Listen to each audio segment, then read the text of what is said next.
Welcome to Gainesville Game Day. Sponsored by Beef O'Brady's. Now here's GTN Sports' own Phil Byrne and Gator great Chris Doering. From Beef O'Brady's, it's Gainesville Game Day. Welcome into Gainesville Game Day. Phil Byrne and Chris Doering coming at you from the Beef O'Brady's on Archer Road in Gainesville.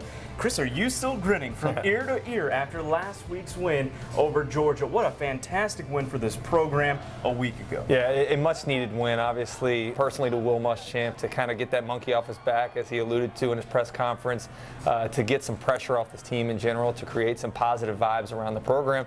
But I think it's interesting, Phil. Heard talk this week, oh, we won, but we only threw the ball 6 times. Last time I checked, it's about winning football games. And for Florida fans, you beat your highly ranked arch rival in the most demoralizing possible way. You imposed your will upon them for 3 quarters, and basically they knew what was coming the entire day and couldn't stop it. I can't think of a better script if I were putting a scenario together to beat Georgia than to do it that way, send their fans home unhappy. Just a great win all in all. More than 400 yards on the ground. Ask any coach across the country, if you can rush for that much in a single game, you're dominating the line of scrimmage and you're most likely dominating the pace of the game. Any defensive coordinator's main objective is to stop the run. Yep. And especially with a quarterback like Treon Harris, who hadn't played much football at all, you'd think, hey, let's make them one-dimensional, let's make him try to beat you. And they couldn't do it. And I thought that was a great testimony to the will of the offensive linemen. Let me give credit to the receivers. I've been critical of their play, and certainly they haven't done a lot in terms of catching passes this year. They blocked extremely well downfield. When you break long runs,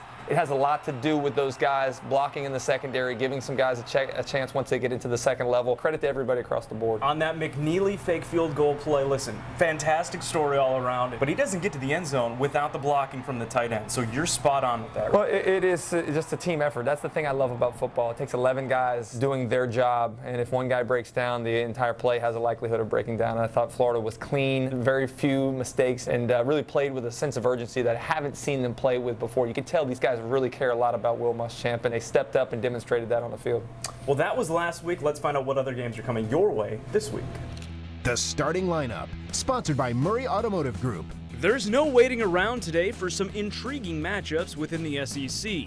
Georgia will look to put Jacksonville behind them when they kick off in Lexington against Kentucky at noon. On CBS 4 at 3:30, high-powered offenses take flight when number 3 Auburn looks to keep pace in the playoff hunt, squaring off against West Division opponent Texas A&M. The Gators will look to continue last week's success at 7:30 when they kick off against Vanderbilt.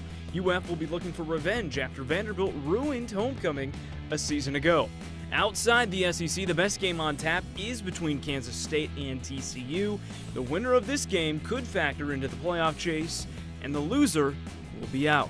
And another great game is headed your way right here on CBS 4 when LSU and Alabama square off in Baton Rouge.